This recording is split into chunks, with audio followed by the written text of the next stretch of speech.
नमस्कार दोस्तों, स्वागत है आप सभी का आपके अपने YouTube platform one week study point पर। दोस्तों आज की क्लास रहने वाली है बीए सेकंड ईयर वालों के लिए ज्योग्राफी का फर्स्ट पेपर है। ज्योग्राफी का फर्स्ट पेपर रहने वाला बहुत ही इंपॉर्टेंट सवाल है दोस्तों, एग्जाम की दृष्टि से बहुत ही इंपॉर्टेंट सवाल रहने दोस्तों, अंत तक जुड़े रहे। चलिए दोस्तों हमारी आज की क्लास रहेगी लघुत्रात्मक प्रश्नों को लेकर आज की क्लास को रखने वाले। इसके बाद में हम निबंधात्मक प्रश्नों पर भी बात करेंगे। दोस्तों अति इंपॉर्टेंट एग्जाम की दृष्टि से महत्वपूर्ण दोस्तों लघुत्रात्मक प्रश्न होंगे, तो उन्हीं सवालों पर डिस्कशन करने वाले। दोस्तों अंत तक जुड़े रहे। आज की क्लास में 7वें सवाल को अति महत्वपूर्ण सवालों की श्रेणी में रखते हुए दोस्तों आज की क्लास को स्टार्ट करते हैं। क्या है कि वाइडल डी ब्लॉस दोस्तों एग्जाम में पूछा जा सकता है सवाल, इंपॉर्टेंट सवाल है दोस्तों।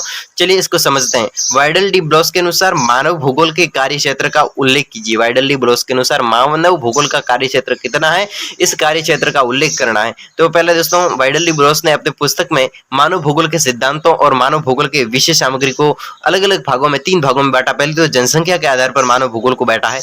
तो ब्लॉस ने अपने पुस्तक में सर्वप्रथम जनसंख्या का वर्णन करके मानव भूगोल के प्रथम और महत्वपूर्ण विषय वस्तु के रूप में उसका वर्णन किया। यानी कि दोस्तों मानव भूगोल का वर्णन इस ब्लॉस ने किया जनसंख्या के आधार पर। जनसंख्या को आधार मानते हुए पहला आधार माना जनसंख्या को इस मानव भूगोल का। तो इसमें जनसंख्या का वर्णन करते हुए मानव भूगोल के प्रथम और महत्वपूर्ण विषय वस्तु को किसने माना? मानव भूगोल का प्रथम और महत्वपूर्ण विषय वस्तु क्या है? जनसंख्या है। इसके अंतर्गत ब्लॉस ने अपनी जनसंख्या पुंजों का वितरण, जनसंख्या घनत्व, प्रमुख जन समूह, जीविका के साधन और जनसंख्या घनत्व के साधनों का प्रभाव।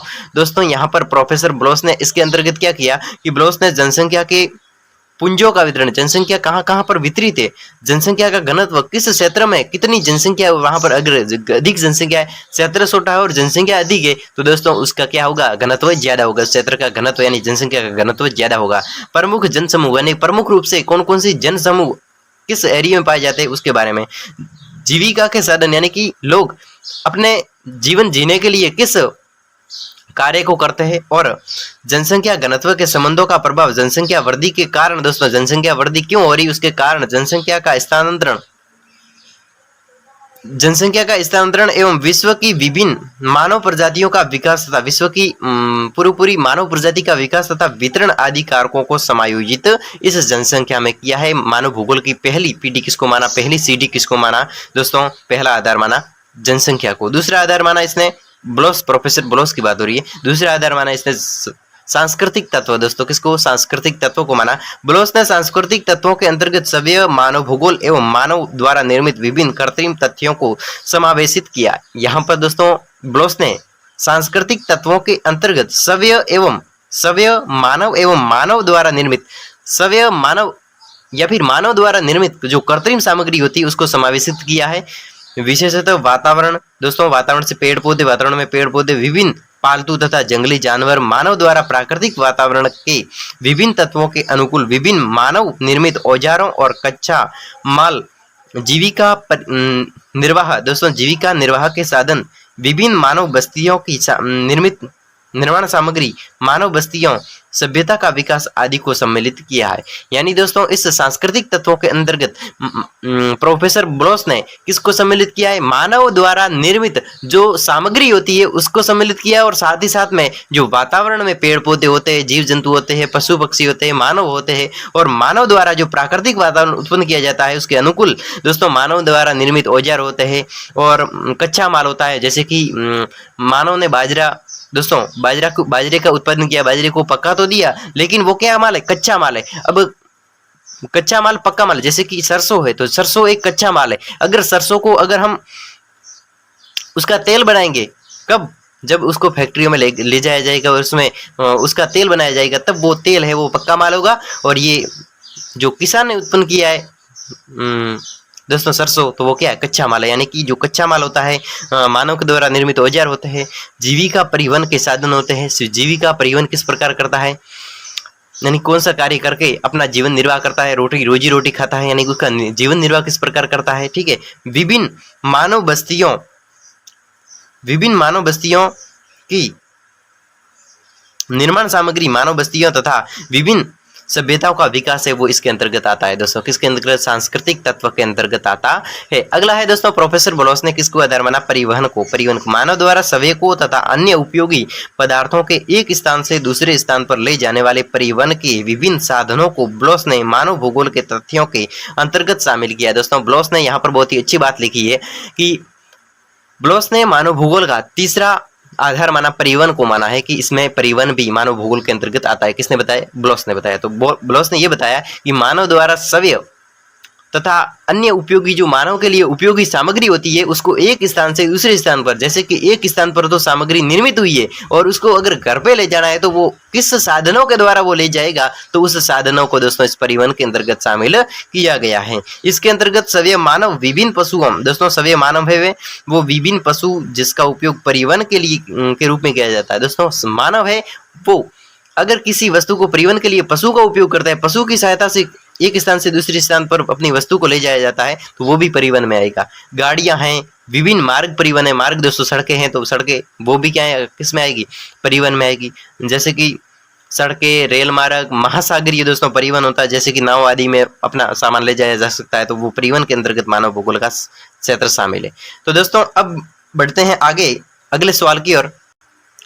दोस्तों अगला सवाल है, एग्जाम की दृष्टि से इंपॉर्टेंट भी सवाल बनता है कि हटिंगटन द्वारा प्रतिपादित मानव भूगोल के अध्ययन क्षेत्र का वर्णन कीजिए। हटिंगटन के द्वारा प्रतिपादित मानव भूगोल के अध्ययन क्षेत्र का वर्णन कीजिए। किसके द्वारा? दोस्तों विद्वान हटिंगटन के द्वारा प्रतिपादित जो मानव भूगोल के अध्ययन क्षेत्र है, यानी मानव भूगोल का अध्ययन हम किन किन क्षेत्रों में करते हैं, हटिंगटन द्वारा बताया गया दोस्तों सिद्धांत है। जो भी हटिंगटन के विचार है तो उसको लिखना है। पहला है, हटिंगटन ने दोस्तों मानव भूगोल के कार्य क्षेत्र में इसके अध्ययन क्षेत्र को प्राकृतिक वातावरण के रूप में माना है। तो प्राकृतिक वातावरण जिसकी हटिंगटन ने दोस्तों मानव भूगोल के अध्ययन के लिए पहला दोस्तों विचार दिया, प्राकृतिक वातावरण के आधार पर हम मानव भूगोल का अध्ययन कर सकते हैं।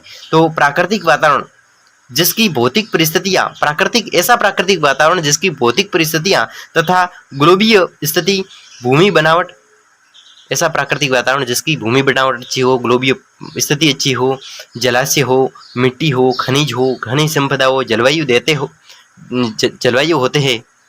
दोस्तों इसके अलावा प्राकृतिक वातावरण की जैविक दशाएं भी होती है। दोस्तों प्राकृतिक वातावरण में क्या होता है, क्योंकि जैसे कि प्राकृतिक वातावरण जो पहले से मौजूद है, प्रकृति ने बनाई है, अपने आप बनी है, तो वजह से कि मिट्टियां हैं, खनिज संपदा है, जलवायु अपने आप बनती है, मिट्टी अपने आप बनती है, तो ये किस में आ गए? प्राकृतिक में आ गए। जो अपने आप बनता है जो वो प्राकृतिक में आप जब भी जानते भी है, तो ये प्राकृतिक वातावरण प्राकृतिक भूगोल के अंतर्गत आ गया।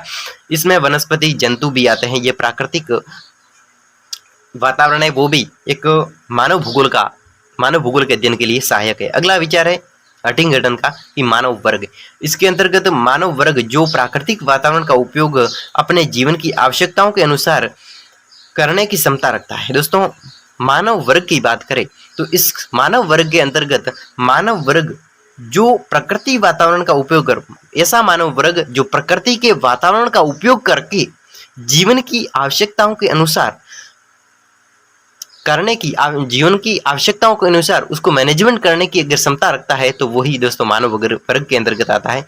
जैसे कि प्रकृति में कोई सामग्री उपलब्ध है, जैसे कि वातावरण है, तो अच्छे वातावरण में अच्छी पैदावार चाहिए तो अच्छे दोस्तों फसल भी उस हिसाब की लगानी पड़ेगी। तो अच्छे वातावरण का उपयोग करता है, अच्छी फसल लगाकर, तो उसका उपयोग किस प्रकार होगा? जैसे कि उत्पादन अच्छा होगा तो उस वातावरण का उपयोग हुआ और पैदावार अच्छी मिली। तो इस प्रकार दोस्तों मानव वर्ग अपनी आवश्यकता के अनुसार दोस्तों क्या होता है, उस वातावरण का उपयोग भी करने की क्षमता रखता है। अगला है मानव क्रियाएं। मानव भूगोल के अध्ययन के लिए अगली है सहायक है मानव क्रिया। मानव क्रिया जो मानव वर्ग द्वारा